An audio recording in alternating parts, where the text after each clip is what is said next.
overview of PHP. So we will continue with that. So today, first of all, we need to know what are comments in PHP. Just like your other languages, C, C++, and Java, we can also write comments in the PHP language as well. So these are basically descriptions, or you can say simple statements that just give you the description about the program. So what are the valid comments in PHP are, so single line comment सबसे पहले तो आता है आपका C++ and Java style comments, जिन्हें हम double slash से लिख सकते हैं. Second, after that we can use shell style comments, जिसमें हम हैश है जो वर्ड है ये यूज़ कर सकते हैं in the front of your any comment.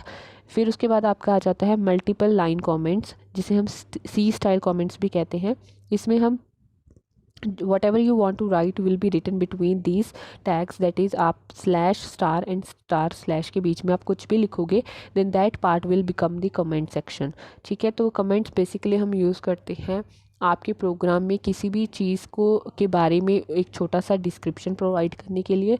अगर तो वो सिंगल स्टेटमेंट डिस्क्रिप्शन है, ठीक है, तो अगर आप कोई भी चीज़ लिखना चाहते हो, सपोज आपने एक वेरिएबल बनाया है as and you want to mention what that represent, तो आप एज वेरिएबल के साथ में कहीं पर भी मेंशन कर सकते हो, उसके आगे राइट साइड, लेफ्ट साइड, ऊपर नीचे कहीं पर भी, और उसके साथ कमेंट की फॉर्म में उसका डिस्क्रिप्शन दे सकते हो that what this as variable do, या आप उस किसी भी प्रोग्राम के बारे में एक छोटा सा डिस्क्रिप्शन दे सकते हो. अगर तो वो सिंगल लाइन कमेंट है तो हम डबल स्लैश मेथड या हैश सिंगल लाइन कमेंट को यूज़ कर सकते हैं. अगर हमारे पास मल्टीपल लाइंस का कमेंट है तो हम उसे सी स्टाइल कमेंट्स के अकॉर्डिंग भी यूज़ कर सकते हैं. तो उसके लिए हमें वो कमेंट है सारा स्लैश स्टार से लेके उसके बीच में प्रिंट करना लिखना पड़ेगा और फिर उसे स्टार स्लैश से क्लोज करना पड़ेगा.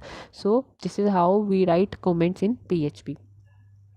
Next is PHP is a loosely typed language. So there are some features that are discussed below. तो जिसमें क्या है, सबसे पहले कि PHP में क्या है, जैसे आपकी जो वेरिएबल हैं like your other languages C and C++, हमें स्पेसिफिकली बताना पड़ता है कि अगर हम उसमें इंटीजर वैल्यू स्टोर करवाना चाहते हैं या फ्लोट वैल्यू स्टोर करवाना चाहते हैं. बट PHP में ऐसा कुछ नहीं है. आप जिस तरह का भी वेरिएबल डिक्लेयर करोगे, उसके आगे जो भी आप उसे वैल्यू असाइन करोगे, ऑटोमेटिकली जो PHP है it will convert that variable into specific type. ठीक है, so a variable does not need to be declare before adding a value to it. आपको डिक्लेयर नहीं करना पड़ेगा. जैसे हम सी में इंट, अगर हम एक वेरिएबल बनाना चाहते हैं a of integer type, we need to write int a and then only we can assign the value 10 to a, है ना. 10 की वैल्यू अगर हमने असाइन करनी है तो हमें इस तरह से करना पड़ता था. और अगर हमने 10.5 लिखा तो वो एरर शो करेगा because we have declare the variable as an integer. तो PHP में ऐसा कुछ नहीं है. आप जैसा भी वेरिएबल है उसे कोई भी वैल्यू असाइन करो, automatically that will be converted into that requested और रिक्वायर्ड डेटा टाइप फॉर्म में. ठीक है, तो अगर आप सिंपली एक्स वेरिएबल आपने एक बनाया है तो उसका आपको कोई डेटा टाइप नहीं आपको मेंशन करने की ज़रूरत. आप सिंपली लिखोगे variable x is equals to that value. अगर आप 10 इंटीजर करवा रहे हो तो लिखोगे variable x is equals to 10 semicolon, that's it. अगर आप फ्लोट वैल्यू स्टोर करवाना चाहते हो तो आप लिखोगे variable x is equals to 10.5. अगर आप कोई स्ट्रिंग करेक्टर करवाना चाहते हो तो आप लिखोगे variable x is equals to double quote hello double quote semicolon, that's it. So इसमें हमें डेटा टाइप को कन्वर्ट करने की ज़रूरत नहीं पड़ती. ये ऑटोमेटिकली वेरिएबल को कन्वर्ट कर देगा करेक्ट डेटा टाइप में डिपेंडिंग अपॉन द वैल्यू. जब भी आप वेरिएबल डिक्लेयर करोगे, ऑटोमेटिकली आपको जैसे ही आप डिक्लेयर करते हो उसको राइट करोगे, वैसे ही हम उसे यूज़ करना स्टार्ट कर सकते हैं. अलग से हमें उसे पहले उसकी डिक्लेरेशन और डेफिनेशन देने की ज़रूरत नहीं पड़ती. जितने भी PHP के वेरिएबल्स हैं they start with the symbol dollar. ठीक है, तो अगर आप कोई भी वेरिएबल लिखना चाहते हो तो हमें उस पर डॉलर के सिंबल के साथ ही हम उस वेरिएबल को मेंशन कर सकते हैं. The correct way of declaring a variable in PHP is as shown on the screen.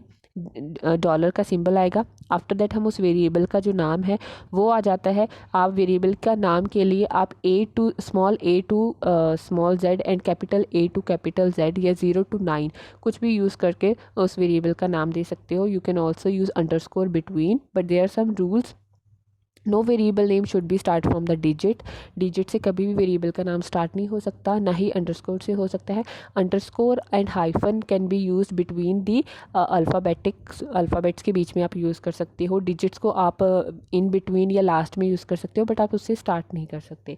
तो आपने जो भी वेरिएबल बनाना है उस वेरिएबल का आप नाम लिखोगे और उसे वो वैल्यू असाइन कर दोगे. ठीक है जी। So variables are basically use for storing different types of values, text, string, number और एरे, ये कुछ भी स्टोर कर आप कर सकते हैं।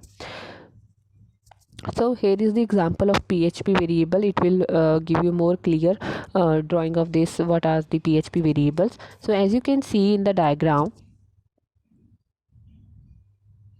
तो यहाँ पे आपको विजिबल है।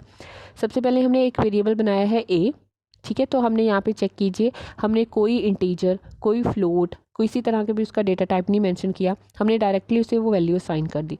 सो PHP इतने लूजली फ्लेक्सिबल है that it will convert that value into the assigned variable very easily. तो ए को 25 लिखा है जैसे असाइन की है वैल्यू, तो हमने ये न्यूमेरिकल वैल्यू है जो यहाँ पे असाइन कर दी है 25 को, तो ए ऑटोमेटिकली वो 25 वैल्यू स्टोर कर सकती है।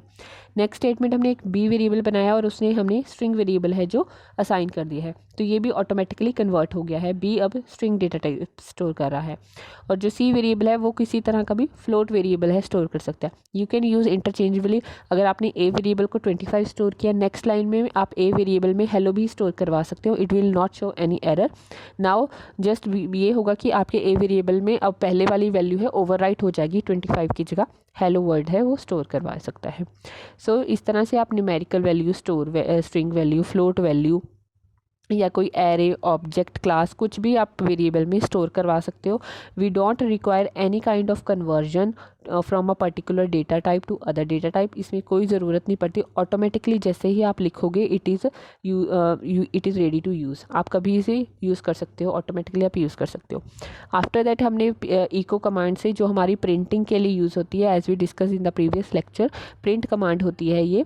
तो जैसे हम सी आउट और C out and print type use करते थे C++ में, उसी तरह से PHP में हमारी इको कमांड होती है। तो इको कमांड से हमने वेरिएबल A, वेरिएबल B और वेरिएबल C है जो, इन तीनों की वैल्यूज़ को प्रिंट करवा दिया है।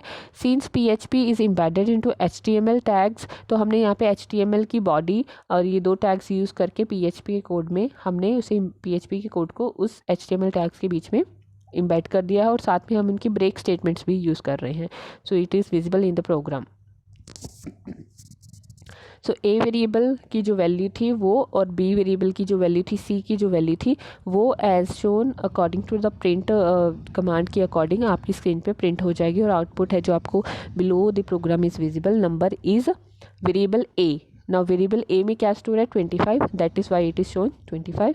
Then string is variable B की वैल्यू जो है वो hello, float वैल्यू 5.7। तो इस तरह से हम PHP के वेरिएबल्स को यूज़ कर सकते हैं। It is quite simple then other languages, क्योंकि इसमें किसी तरह की डेटा को कन्वर्जन करने की हमें ज़रूरत नहीं पड़ती, डेटा टाइप को नहीं कन्वर्ट करना पड़ता। आप किसी भी वेरिएबल में जो वैल्यू स्टोर करवाना चाहते हो आप करवा सकते हो very easily. Just you need to use that variable and then आप उसे प्रिंट करो, आप उस पर अर्थमेटिक कैलकुलेशंस परफॉर्म करो, आप किसी तरह से भी उसे परफॉर्म कर सकते हो।